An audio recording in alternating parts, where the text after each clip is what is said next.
츤데레 예수라는 제목으로 하나님 말씀 증거하도록 하겠습니다. 꽤 됐죠. 츤데레가 뭡니까? 일본 말이라 그러는데 데레 거기서 따왔다면서요. 차지만 따뜻하다 이런 거. 차지만 부끄러움을 타면서 따뜻하다. 이렇게 정반대 그런 거죠. 예쁜 선물 주면서 주워왔다, 오다 주웠다 그런 오빠 있다며. 여자들이 제일 듣기 좋은 소리가 그러면 오다 주웠다 샤넬 이런 거요. 되게 좋아한다 그러면 이런 걸 츤데레 그렇다 그러잖아요. 무심한 척하면서 되게 세심하고. 예수님이 딱 그런 것 같아요. 츤데레 예수님이에요. 앞부분 기억나십니까? 지난주에 성전 정화하셨습니다. 그랬더니 그 종교 세력들이 열받아가지고 무슨 권위로 이거 하느냐 이렇게 물었잖아요. 그때 예수님이 질문으로 받죠. 세례요한이 하늘로부터 왔냐 사람으로부터 왔냐. 이게 참 둘 다 난처한 질문이거든요. 하늘로부터 왔다 그러면 왜 안 믿니? 그럴 거고, 사람으로부터 왔다 그러면 사람들이 좋아하고 따르니까 또 난동 부릴까 봐 두려워서 모른다 그랬더니 예수님 나도 몰라 그랬다는 거예요. 그죠? 그러면 여기선 되게 냉철하신 분 아니에요? 이성적이잖아요. 그죠? 이렇게 쓸데없는 질문은 쓸데없는 질문으로 막아버리시는 분. 그런데 거기서 멈추지 않냐고 그거에 대해서 대답 안 한다 그러면서 또 대답하셔요. 그게 오늘 본문이라고. 니네들의 질문에 대한 대답이 뭐냐? 무슨 권위로 그런다고? 내가 하나님이 보내신 아들이야. 그 얘기죠, 오늘. 이런 포도원 품꾼 이야기, 포도원 농부 이야기를 하면서 니네들이 그 악한 농부다라고 하시는 말씀이죠. 그걸 설명해 주고 있다는 것입니다. 그런 걸 보면 예수님은 안 한다 그러면서 또 다 하시고, 그거 있었죠.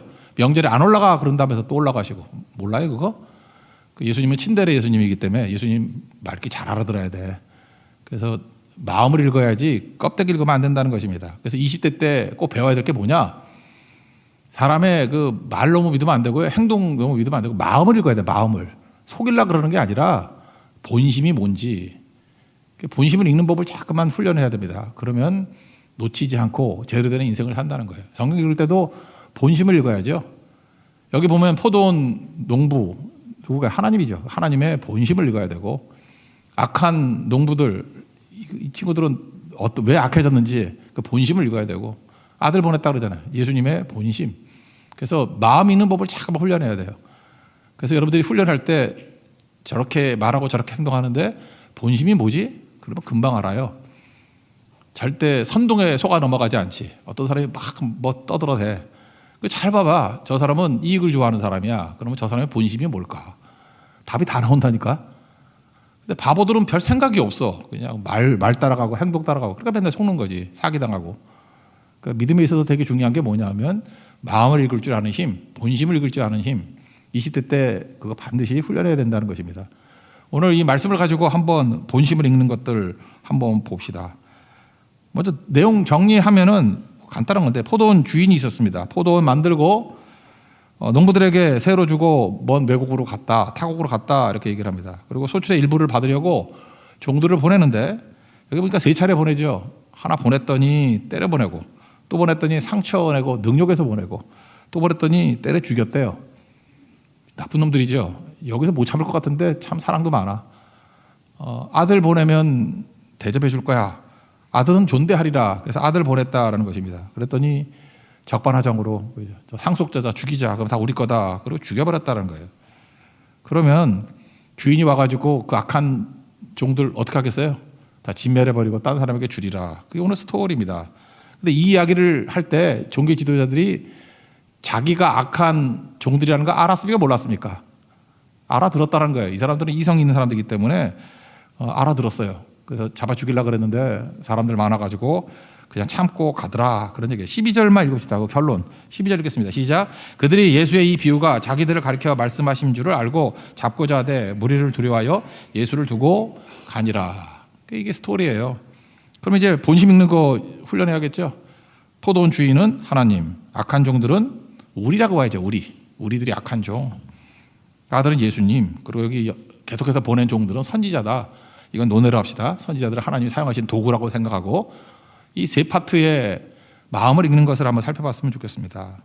첫째, 하나님 마음인데, 우리는 이 포도원 주인 모습을 보면서 왜 참나 이런 생각이 들죠. 힘도 있고 그렇잖아요. 다 죽여버릴 수 있잖아요. 근데 이런 말도 안 되는 놈들 왜 참나? 이상하다. 왜 참죠? 사랑하기 때문에요. 이 하나님의 사랑이라고. 왜 참아요? 사랑하기 때문에. 맨날 얘기하잖아요. 남자는 바람둥이고 나쁜 놈인데 여자는 순수한 여자예요. 둘이 싸우면 누가 이겨요?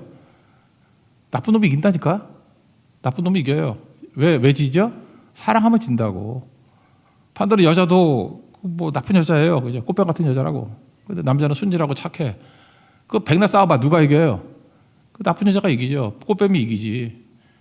그래서 여러분들 뭘 읽어야 되냐면은 승패를 보는 거 아니에요. 이렇게 딱 봤더니 이겼다고 길길이 뛰어. 그러면 뭘 알아야 돼요? 아, 저거 진 게 아니라 저건 사랑하는 거였구나. 이거를 깨달아야 된다는 것입니다.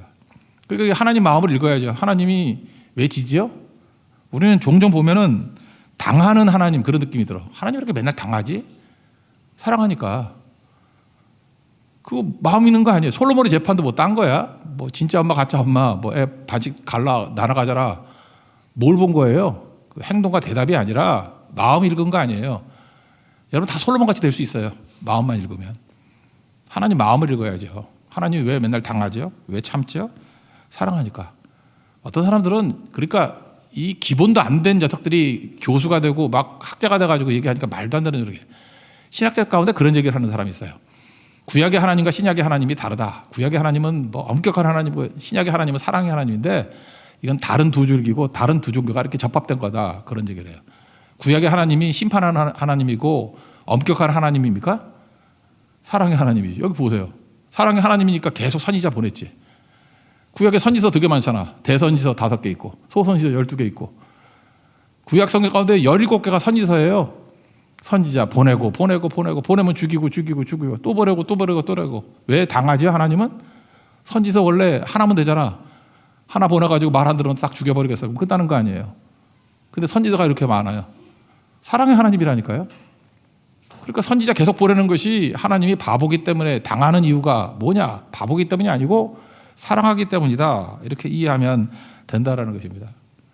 우리 같으면 이해가 잘 안 돼요. 왜냐? 아합 있잖아. 아합왕. 나쁜 놈 아니에요. 그죠? 이세벨한테 속아가지고 뭐 나쁜 일이란 거 다 했잖아. 혼자서. 그런데 열왕기상 21장 27절에 보니까 엘리야 선지자가 가서 말씀 증거하니까 아합이 이 모든 말씀을 들을 때 듣고 강팍하면은 네가 악함을 알았어. 역시 변하지 않았군. 더글로리 같이. 참 감사하다. 네가 변하지 않았다는 게. 뭐 그러면서 싹 죽여버리면 될 건데 아합이 변했거든요. 뭐라고 되냐? 그의 옷을 찢고 굵은 배를 몸에 동이고 금식하고 굵은 배에 누우며 또 풀이 주고 다니니라. 그랬더니 하나님이 뭐라고 얘기해요? 야 엘리야 일로 와 하면서 아합의 변화된 모습을 자랑해. 하나님이 내 앞에서 아합이 겸비함을 네가 보느냐? 참 답답하죠. 하나님 저거 잠깐 그러는 거예요. 속지 마세요. 그럴 것 같은데 하나님께 너무 자랑스러워서 엘리야에게 자랑해. 하나님도 자랑하는 하나님이에요. 야 아합이 저렇게 겸손한 거 봤냐? 내 앞에서 겸비함으로 내가 재앙을 저희 시대에는 내리지 않겠다. 이렇게 말씀하신다고. 진짜 나쁜 놈인데 여기서 알 수 있는 게 뭐예요? 하나님은 어리석다? 하나님은 또 당했다? 아니에요. 사랑하시는 하나님. 우리 사랑하니까 우리가 구원받은 거지. 말씀대로 했다 그러니 벌써 옛날에 갔지. 그러니까 하나님 본심을 읽어야 된다니까. 하나님은 사랑이시다. 그래서 교회는요, 하나님의 사랑 위에 이루어지는 게 교회고, 크리스찬은요, 하나님의 사랑의 기반 위에서 이루어지는 게 크리스찬이에요. 참 교회가 교회 되기 위해서는 사랑 때문에 교회 되는 거고, 여러분들 크리스찬 된 것도 뭐 대단한 거 아니에요. 뭐 사랑 때문에 크리스찬 된 거지 뭐 딴 거 있나? 여러분 보세요. 만약에 인간적인 사랑이 기초가 됐다 그러면 교회는 이루어지지 않고 크리스찬은 한 명도 나오지 않아. 우리 인간들의 사랑은 어떤 사랑이냐면 사랑받을 만한 사람만 사랑해. 만약 인간의 잣대를 놓고 본다 그러면 목사부터 시작해가지고 다 사랑받을 만한 게 있나? 뭐 위선과 속임수 빼놓고 진짜 다 들춰낸다 그러면 다 죽여버려야 될걸? 사랑받을 만해서 사랑하는 거 그거 없죠. 또 그거 아니라면 골라야죠. 교회 들어올 때 골라야지. 그렇죠. 이렇게 면접도 하고 우리 교인이 될 만한 자격이 있는지도 보고 골라서 왔다 그러면 여기 들어올 사람 누가 있어? 가치만을 따져가지고 가치 있는 사람만 들어오라. 그럼 누가 들어오겠어요? 아직 우리가 죄인 되었을 때 로마서 5장 8절 그러잖아요. 우리를 사랑하사 아들 보내셔 죽이셨다고. 그러니까 그런 거 하나도 안 봤다 그런 거죠. 우리식의 방식으로 사랑했다 그러면 교회는 탄생하지 않았습니다. 교회뿐만 아니라 크리스찬들은 탄생하지 않았습니다. 하나님의 사랑으로 가야, 무조건적인 사랑으로 가야, 당하는 사랑으로 가야 교회가 세워져요. 그러니까 교회의 기초는 하나님의 사랑에 있다고요. 그래서 예수님 그러잖아요. 새 계명을 내게 주노니 서로 사랑하라. 그 기초에 교회를 세우겠다. 그 얘기 아니에요? 요한복음 13장 34절. 우리 가정도 마찬가지죠. 사람들이 뭘 모르냐면 한 남자 한 여자가 결혼해서 가정을 이루는 것이 뭐 집 있고 가구 있고 돈 있고 그러면 가정이 이루어지는 줄 알아. 우리 다 그렇게 알고 있어요. 그리고 어떤 그 이성적인 사랑 뭐 이런 걸로. 근데 왜 못 살고 판판이 깨져 가정들이? 이게 참된 하나님의 사랑이 뭔지를 모르기 때문에 그런 거죠. 하나님의 사랑이 이렇게 희생하고 뭐 그런 사랑 아니에요? 사랑의 기초가 이루어지지 않으면 못 살아요. 그러니까 사랑하는 훈련이 안 돼 있고 사랑이 뭔지를 모르면 뭐 가정은커녕 아마 몇 명의 그 공동체도 제대로 이루지 못할 걸 다 무너지게 된다라는 것입니다. 이걸 알아야죠. 그래서 많은 사람들이 이상하게 그런 거예요. 뭐 형식적인 건 다 갖췄는데 왜 안 되지? 그래서 사랑이 없으면 다 목말라 있어요. 수가성 여인이 그랬죠. 요한복음 4장에 13절 보니까 목말라 하니까 예수님 뭐라 그래요? 이 물을 마시는 자는 다시 목마를 거다. 그런데 내가 주는 물을 마시면 영원히 목마르지 않을 거다. 여기서 그 물이 뭐 진짜 물이겠어? 예수님의 사랑이죠. 사랑. 하나님의 사랑 그거를 기초로 하면은 목마르지 않는 사랑이 있다고요. 하나님 사랑을 봐야 돼요. 하나님 사랑을 체험해야 되고. 하나님의 사랑만이 진정한 관계를 이룰 수 있는 유일한 힘이다. 이걸 깨달아야 되죠. 하나님의 사랑은 어떤 거냐면 미리 준비해놔. 여기 보니까 포도원도 준비 다 해놨죠. 여기 보니까 참 신기하죠. 산울타리를 두르고 뭐 또 뭐가 있더라. 틀을 짜고 망대를 세우고. 그러니까 여호와 이레의 하나님, 우리의 삶의 모든 걸 준비하시고 공급해 주시고 그리고 뒤로 싹 숨어버리시는 하나님. 그 하나님이 사랑이라고. 내 힘으로 여기까지 왔나요? 저절로 왔나요? 한번 돌이켜보라고요. 돌이켜보면 하나님이 다 준비하시고 막아주시고 인도하시고 그리고 싹 숨으셔. 야, 이게 하나님의 사랑이구나. 그거 깨달아야 된다니까요. 길길이 뛰면서 나 혼자 잘났다고 생각하면 여러분 무너지죠. 그거를 알아야 된다는 것입니다. 1절 읽겠습니다. 시작. 예수께서 비유로 그들에게 말씀하시되 한 사람이 효도를 만들어 산울타리로 두르고 집자는 틀을 만들고 망대를 지어서 종부들에게 새로 주고 타국에 갔더니 그러니까 주인이 다 하셨다. 이런 거죠. 준비하시고 공급하시고. 왜요? 날 사랑하심. 그리고 소출의 일부를 내라 그랬죠. 왜요? 돈이 필요해서? 아니에요. 관계 때문에. 너와 나는 주인과 종의 관계야. 아버지와 아들의 관계야. 11조가 뭐 하나님 돈 없어서 11조 내라 그럴까? 그거 아니죠. 내 돈이고 내 소유고 그거 아니고 아버지와 자녀의 관계야.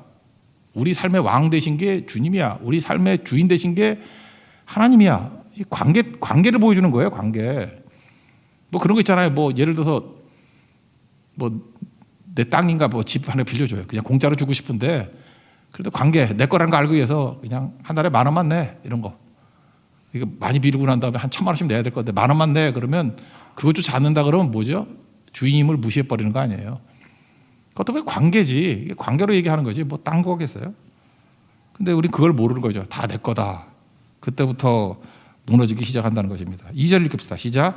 때가 이름에 농부들에게 포도원 소출 얼마를 받으려고 한 종을 보내니. 자기 중심으로 생각하지 말라고요. 왜 이런 장치를 마련해 놨느냐? 우리 인간관계 속에서 이런 장치 되게 많잖아. 관계 때문에. 그렇지 않아요? 뭐 이렇게 결혼하거나 그럴 때 요즘에 하나 뭐 이렇게 반지 같은 거 끼워주거나 뭐 그런 거 뭐 일단 뭐 세리머니 형식들이 있잖아. 그게 반지가 뭐 10만 원짜리, 20만 원짜리고 1,000만 원짜리고 그게 돈의 가치야? 의미지, 의미. 그렇잖아요. 관계라는 거 아니에요. 이게 다 11조라는 것도 하나님과 우리 사이가 아버지와 자녀 관계라는 거예요. 주인과 종이라는 관계라는 거예요. 사랑이죠. 그걸로 대가를 치른 게 아니고 하나님께서 이렇게 관계를 맺게 만드는 장치들을 준 거를 무시해 버리면 죽는 거죠. 타락이라는 게 뭡니까? 어리석게도 다 내 것이다 그런 게 타락이고 구원이라는 게 뭐예요? 하나님과의 관계 그거 붙드는 게 구원이라고. 그러니까 잊지 말아야 될 게 뭐냐면 하나님의 사랑을 배워야 됩니다. 그래야 진짜 관계 맺는 법을 배우는 거예요. 그러지 않아 놓으면 젊었을 때 이거 안 배워놓으면요 여러분 계속 외로워요. 그냥 세상에서 파편같이 사는 거고 그냥 기브 앤 테이크 하는 거래만 알아요. 거래가 아니라 사랑이 뭔지는 하나님의 사랑을 맛보고 그 사랑으로 나가면 사랑도 힘이에요. 능력이라고. 사랑하는 힘으로 나가야 관계가 막 이루어져요. 그 리더죠. 어디 가나 관계를 엮어버리는 거예요. 그러니까 놀라운 일도 이루게 된다는 것입니다. 하나님의 사랑을 맛보고 하나님의 사랑을 베풀 줄 아는 우리 믿음의 젊은이들은 축복이 임하기를 기원합니다. 이게 하나님 아는 거예요. 하나님을 제대로 보는 것. 두 번째가 이제 나니까 이건 뭐 할 얘기가 많겠죠. 악한 농부. 이게 나예요, 나. 강팍한 마음이 있습니다. 우리 인간이 정말로 본능으로 살면 욕심으로 사는 거라고. 나밖에 몰라. 그게 제일 어리석은 건데. 나밖에 모르니까 단견이에요, 단견. 그러니까 어쩜 이렇게 생각이 없어? 주인이 종을 보냈어. 그러면 때려서 보내면 그 다음에 어떤 일이 벌어질까 생각을 안 하나? 그냥 요 종만 없으면 된다 그 생각이에요. 얼마나 단견이에요. 짧은 생각. 뭐 능욕해서 보내, 또 죽여서 보내. 그러면 아무 일도 안 벌어질까? 우리가 그래요. 그러니까 정말로 눈앞에 것밖에 보지 못하는 인생을 산다는 것입니다. 이게 바로 뭐예요? 어리석음이죠. 마음이 강팍해서 그렇다라는 것입니다. 제가 보니까 복 중에 복이 뭘까 생각해보니까 복이 뭐예요? 마음이 열리는 게 복이에요. 여러분 사실 우리가 가지고 있는 모든 은사, 축복 이런 것들 도구잖아요. 그 도구를 사용해서 목적은 뭐죠? 마음 여는 거. 이 마음이 닫혀 있는 거 이거 쉽지 않아요. 그래서 여러분들도 하나님 내게 항상 하나님 앞에 마음이 열리는 복을 주옵소서. 이거 기도해야 돼요. 마음은 생각대로 되는 게 아니라 마음이 닫히는 걸 어떻게 해? 목사니까 장례식 자주 치르잖아요. 장례식 하기 전에 뭐 가족들은 안타깝죠. 구원시키려고. 그래서 어떤 분인데 끝까지 예수님 믿는 거 거부해요. 그리고 돌아가시기 직전에도 목사 간다 그러면 환영해야 될 텐데 또 싫다는 분들 많아요. 안 온다 그러는데 가족이 또 너무 안타까우니까 좀 와달라고. 그 예배 드립니다. 그럼 뭐 마지못해 받긴 받는데 벽을 향해 돌아 앉아요. 뭐 누워있죠, 보통. 기억나는 게 그래요. 마지막 그러다가 갈라 그러니까 목사님 그러더라고. 왜요? 그랬더니 나는 지옥 갑니다. 그리고 그 날짜에 돌아가셨어. 내가 그거 보면서 느꼈던 게 뭔지 알아요? 참 인생의 고집과 독함이 저 정도구나. 제가 느낀 게 뭐냐 하면은 그분이 뭐 믿고 싶다 안 믿고 싶다가의 문제가 아니라 악한 마귀가 마음 여는 것을 방해하는 것 같아요. 마음이 안 열려요. 죽기 직전에도 마음이 안 열린다니까. 우리 맨날 그러잖아. 개판 치고 살다가 죽기 직전에 예수님 믿습니다 고백하고 가면 천국 간다고. 오르편 강도 같이. 꿈이 뭐냐? 오르편 강도. 그죠? 그래서 구호가 뭐예요? 5강. 오른편 강도. 근데 만약에 마음이 안 열리면 어떡하려고 그래? 마음이 안 열리면? 하나님 마음을 열어주셔야지. 그것도 은혜 가운데 마음이 열려야 돼. 그거 뭐 도박할 거예요? 마음이 안 열리면 어떡할 거냐고. 저도 아파 보니까 병상에서 기도한다 그러는데 기도가 안 나와. 아프니까 기도도 안 나와. 멍하니 그냥 병의 고통하고만 싸우는 거야. 평상시 기도해야 돼요. 이렇게 건강할 때 기도해야 되는 거지. 성경을 본다고 병상에 누워서 성경 보는 거 쉽지 않아요. 듣기도 쉽지 않아. 그게 열린다는 게 아무 때나 열려 있는 게 아니에요. 닫힐 때가 와요. 문 닫히면 그거 황당하잖아. 문 닫히면은 그거 어떻게 열 거예요? 우리 힘으로 못 열어요. 근데 마음문도 닫힐 때가 있다. 이거 잊지 마시라고. 닫히면 끝나는 거죠. 마음 여는 거 쉽지 않죠. 남녀 사이도 마찬가지 아닙니까? 힘들어하는 게 뭐냐 하면 우리 제3자가 볼 땐 그래요. 뭐 누가 사과하고 야 이렇게 하면 돼. 그래서 사이좋게 지내면 얼마나 좋겠어. 근데 마음이 안 열리는 경우가 있어요. 마음이 안 열려. 자기도 애를 써. 아 목사님 나도 잘 살고 싶어요. 근데 아무리 했어도 마음이 안 열리는 걸 어떻게 해요. 결국 마음을 못 열더라고. 근데 그 남자분 정말이에요. 잘 살기를 원했어. 그 남자분이 마음이 안 열려. 애쓰는 것도 봤어요. 나쁜 사람 아니에요. 정말 마음을 열려고 자기도 애쓰는데 마음이 안 열려. 한번 상처를 입었는지 난 뭔지 모르겠어. 하여튼 마음이 안 열리는 걸 어떻게 해, 마음이 안 열리는 걸. 아니, 나도 이해는 돼. 어떤 밥 맞은 사람한테 저 사람 사랑해야 돼.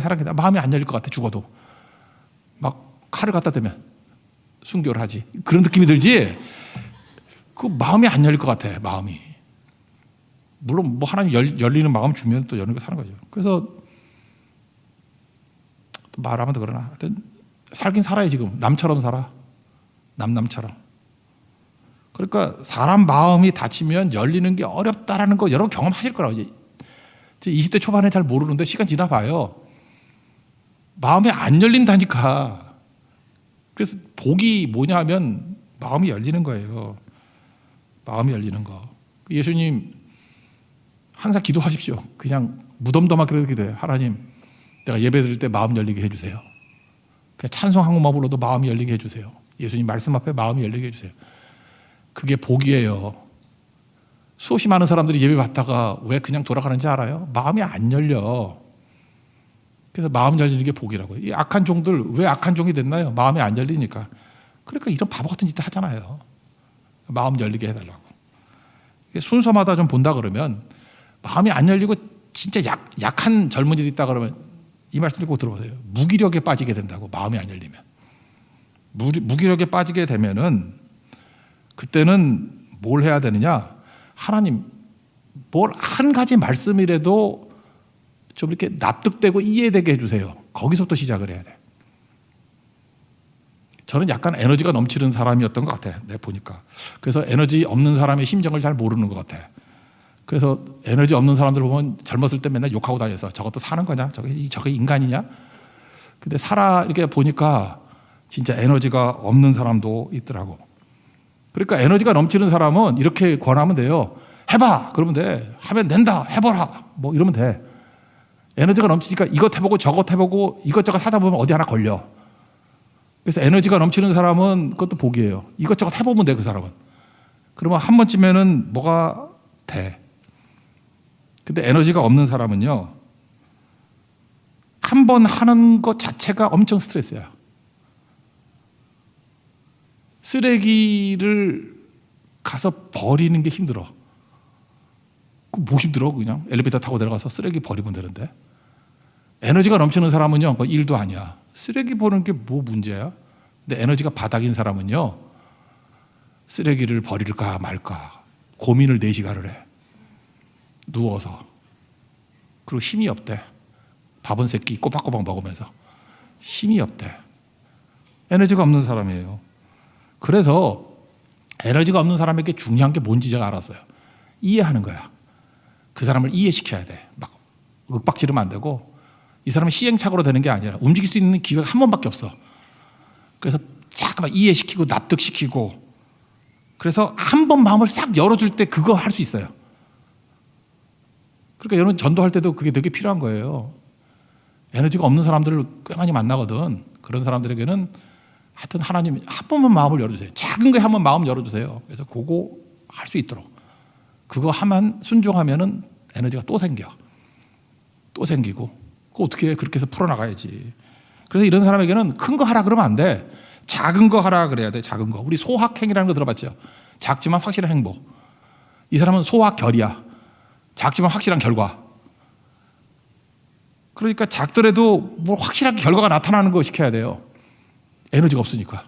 그래서 이런 사람한테 야 자전거 타고 국토 대장정 가자. 못해. 자전거 타고 국토 대장정 어떻게 하나 이 사람이. 그죠? 대청소하자. 이거 못해. 하여튼 대자라는 거 다 빼버려야 돼. 대자다. 그래서 작은 거. 예를 들어서 책상 정리 못해 이 사람. 책상 첫 번째 서랍 정리. 딱 열면은 뭐 몇 개 있지도 않잖아. 그거 그냥 정리. 그렇게 말해줘야 돼요. 첫 번째 서랍 정리. 그거 아니면은 뭐라 그럴까? 여자분이나 남자분 같은 거 설거지. 15분 안에 끝낼 수 있는 거.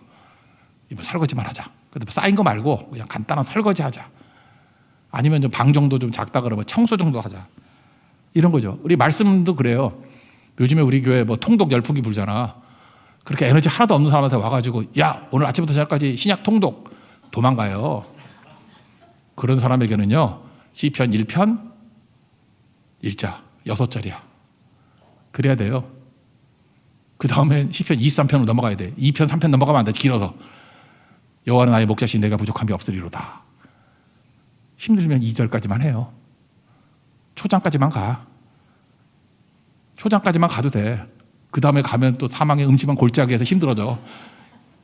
그러니까 작은 소확결, 작지만 확실한 결과, 그래야 된다라는 것입니다. 그래서 참 마음이 닫혀 있는 사람들이 문제. 여기 악한 종들 보세요. 이게 얼마나 마음이 닫혔으면 계속 이러겠냐고. 그러니까 종들 볼 때가 선지자 보는 거 아니에요. 말씀 보내면 죽여버리고 때리고 능욕하고 막 이러잖아요. 계속. 지금 우리 삶 속에도 계속 그러고 있다니까. 하나님 말씀을 보내면 계속 때리고 능욕하고 죽여보내고 그러고 있다가 우리가 계속. 그러니까 그러고 사는 거지.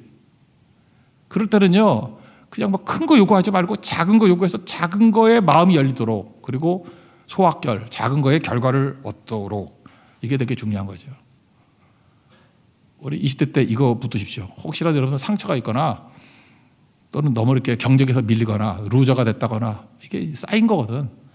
쌓여가지고 힘이 하나도 없을 수가 있어요. 이렇게 벗어나야 됩니다. 번아웃하고 무기력증하고 차이점이 뭔지 알아요? 번아웃은 힘이 하나도 없는 거예요. 지금 내가 말한 게 번아웃에 가까운 사람이야. 번아웃은 에너지가 하나도 없는 거예요. 그럼 무기력증은 뭐냐? 에너지는 있는데 쓰지 못하는 게 무기력증이에요. 그래서 무기력증이 있는 사람은 힘이 없어라고 표현하지 아니하고 그냥 빈둥빈둥하고 있어요. 허송세월하고 있어요. 그러니까 무기력증은 방향이 없는 거예요. 방향이 없는 사람에게는 정확히 하나님 말씀을 증거해 주거나 이렇게 짧게 그저 이렇게 하나님께서 불꽃같이 보여주면은 방향을 찾는다고. 그러면 에너지는요, 방향과 함께 제대로 쓰면 불이 확 붙어요. 근데 젊은이들은 되게 이쪽이 많아. 번아웃은 없어. 번아웃은 되게 40대에 나타나요. 하다 지쳐가지고 그저 이렇게 집에 잘 안 나오고 그런 사람들 있죠. 그런 사람들이 주로 많고, 그래도 20대 때 처음부터 번아웃 될 게 있나? 힘은 넘치지. 그래서 무기력증에 빠질 때가 많이 있다라는 것입니다. 근데 이 20대 초반에 이 무기력증이 힘든 이유는 뭐냐면 이런 거예요. 에너지 있는데 엉뚱한 데 쓰면 안 된다는 거예요. 백수, 히키코모리 이런 사람들이 잘 못 고칩니다. 예를 일본에 있는 그 방콕 쪽들 있잖아요. 방에서 갔다 안 나오는 히키코모리. 걔네들 왜 못 고치는지 알아요? 힘이 있는데. 나는 우리나라 히키코모리는 잘 못 봤지만 일본 선교했을 때 일본 히키코모리 되게 많이 봤어. 그 교회 가끔 나오거든. 에너지 넘쳐요.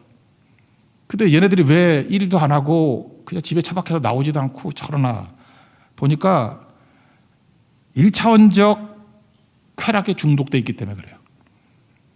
힘이 있는데 1차원적이라는 게 뭐냐면 쉽게 얻는 만족, 쉽게 얻는 쾌락에 익숙해져 있기 때문에 그래요. 뭐든지 어렵게 얻어야 되는데 쉽게 얻어. 그러니까 삶이 마약이야. 뭐든 쉽게 얻어요. 예를 든다 그러면 이 백수나든지 히키코모리들은요, 식욕을 채우는 게 너무 쉬워. 생각보다 히키코모리 중에 뚱뚱한 사람 많습니다.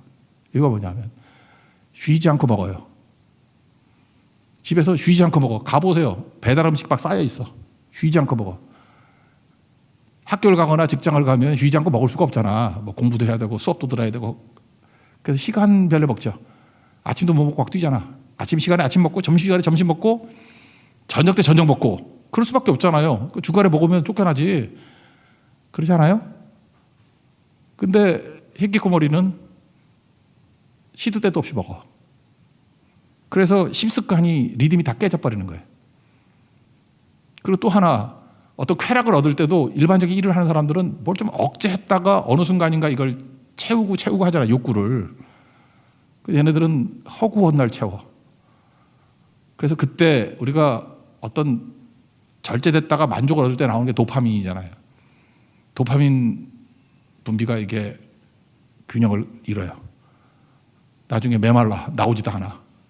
어떤 자극을 해도 멍족들이 나온다고. 멍하니 지내. 수면력도 마찬가지죠.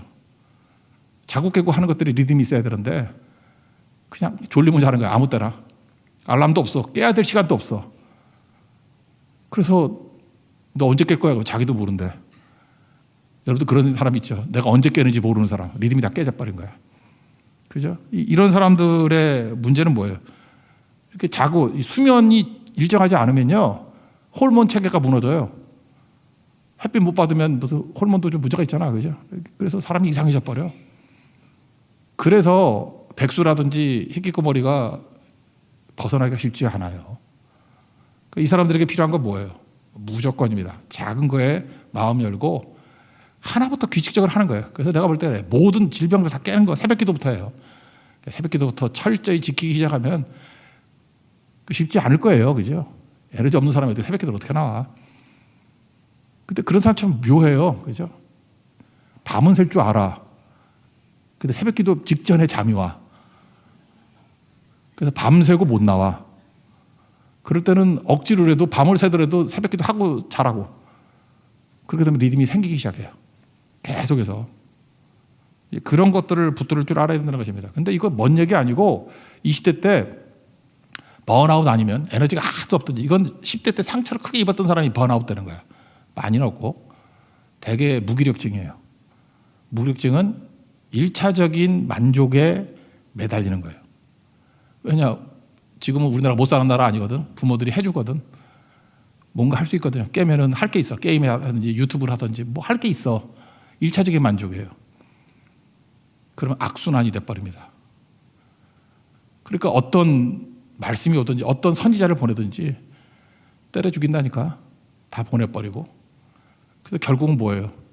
심판 당하는 자가 될 수밖에 없다라는 것입니다. 그러므로 여러분들 잊지 마십시오. 하나님 앞에서 젊었을 때 절제하는 것도 배워야 되고요. 1차 만족을 거부할 줄 알아야 돼요. 당장은 저 종들만 죽여버리면 내 거야. 이런 거 없어야 되고 뭐든지 만족을 유보할 줄 아는 거, 그리고 희생하고 내려놓을 줄 아는 거, 이거 배워야 됩니다. 인내할 줄 아는 거. 이게 오늘 귀중한 교훈이죠. 그게 바로 뭐예요? 하나님 내게 마음을 활짝 열어주면 최고 복이고, 마음이 닫힌 사람 얘기예요. 한 번만 마음을 열어주시면 그 열렸을 때 빨리 순종으로 연결시켜서 잠깐 열리는 훈련을 해야 돼요. 그리고 아예 힘들면은 그냥 고통 속에 보내세요. 아무것도 없이. 잠깐만 1차 만족으로 이걸 채우다 보면은 영적 희귀고물이 됩니다. 이거 완전히 죽는 거예요. 마지막에 가서 진멸할 때 진멸당하는 자리에서 정신 차리게 될 거라고. 그러므로 악한 종이 나을 수 있다, 이런 생각을 가지고 핵심은 이거예요.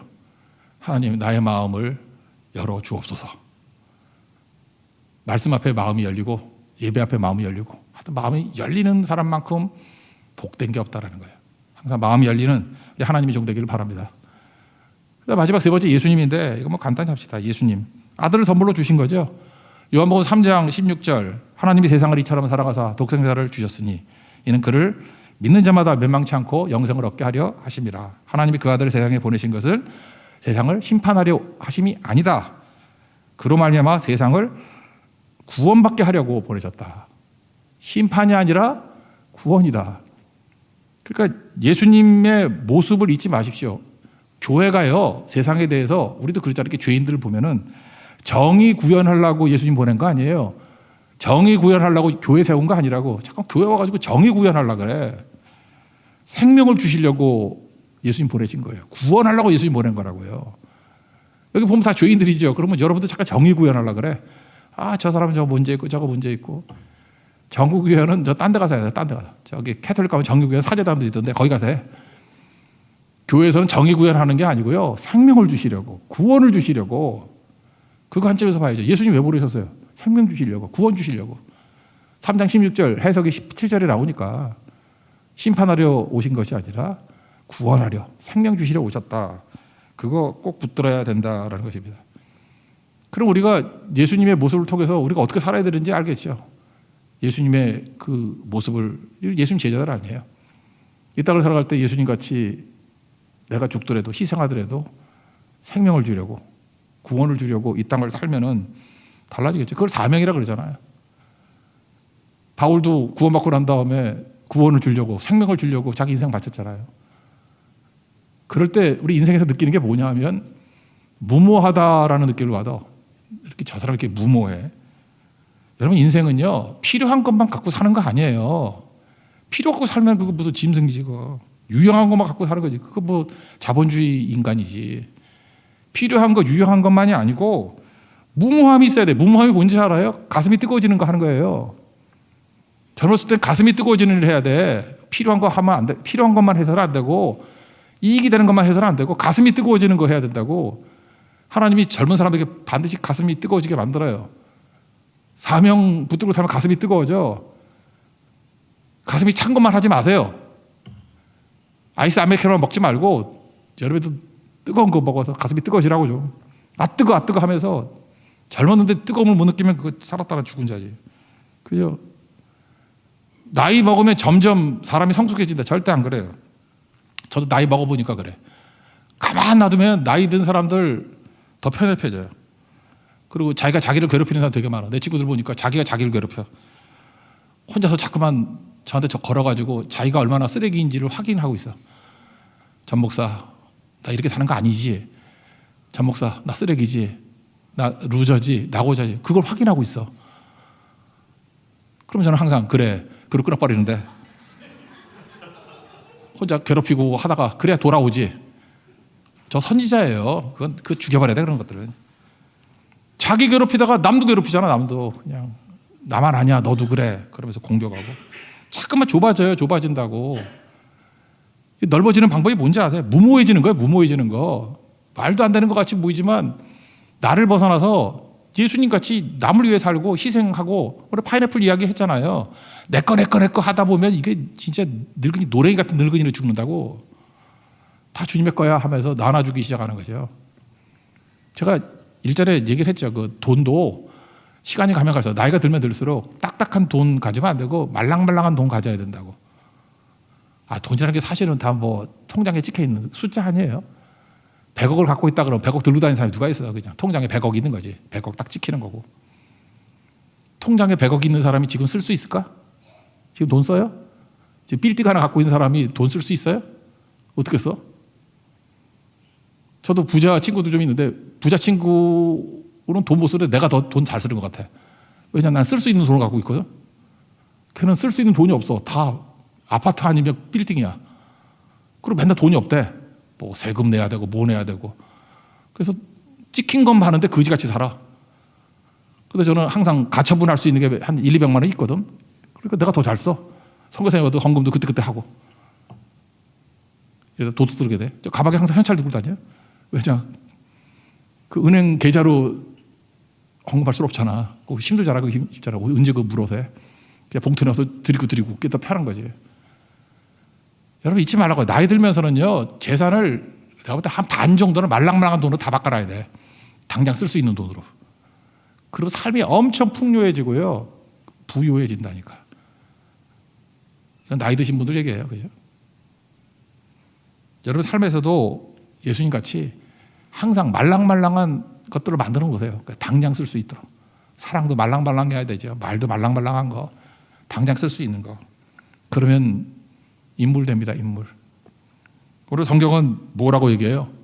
예수님이 세상 사람을 이렇게 말랑말랑하게 막 쓰다 보니까 버린 돌 같이, 시편 118편 22절 이하에 나오는 말씀이거든요. 버린 돌이 아니고, 그죠? 모퉁이에 머릿돌 돼. 여러분 인생도 그렇습니다. 자꾸 내 거 해서 하지 말고 예수님과 같이 버린 돌 같은 모습으로 살면은요, 그 사람 인물 됩니다. 환전 얘기했잖아요. 그죠? 10달러 3명이 나누는 거. 내가 2달러 손해보고 너 4달러 가져. 이렇게 되면은 리더 된다니까. 돈 몇 푼 쓰고 리더 된다니까. 다스림의 축복을 누려요. 다 이끌고 간다니까요. 저는 우리 교회에서도 그런 인물이 나오는, 그런 많은 젊은이들이 인재가 나오는 거룩한 교회 되기를 원합니다. 예수님 같은 길 걸으십시오. 그러면 머릿돌 됩니다. 그거 읽어봅시다. 16절 17절입니다. 시작. 10절 11절입니다. 시작. 너희가 성경의 거주자들이 버린 돌이 모퉁이의 머릿돌이 되었나니 이것은 주로 말미암아 된 것이요 우리 눈에 놀랍도다 함을 읽어보지도 못하느냐 하시니라. 그래서 예수님의 길이 초라해 보이고 험난해 보이지만 이것만큼 골든웨이가 없다라는 거예요. 왕의 길입니다. 킹스웨이예요. 하나님 앞에서 이 길을 걸어가는 믿음의 신실한 종 되기를 바랍니다. 그러니까 세 분이 하나 있잖아요. 주인, 악한 종, 예수님. 그 마음을 잘 품으면 여러분들 탁월한 하나님의 거룩한 종이 되는 축복이 임하게 될 것입니다. 말씀의 길 걷는 종 되기를 축원합니다. 자리에서 일어나겠습니다. 주 말씀 내 삶 비칠 때 찬양하겠습니다.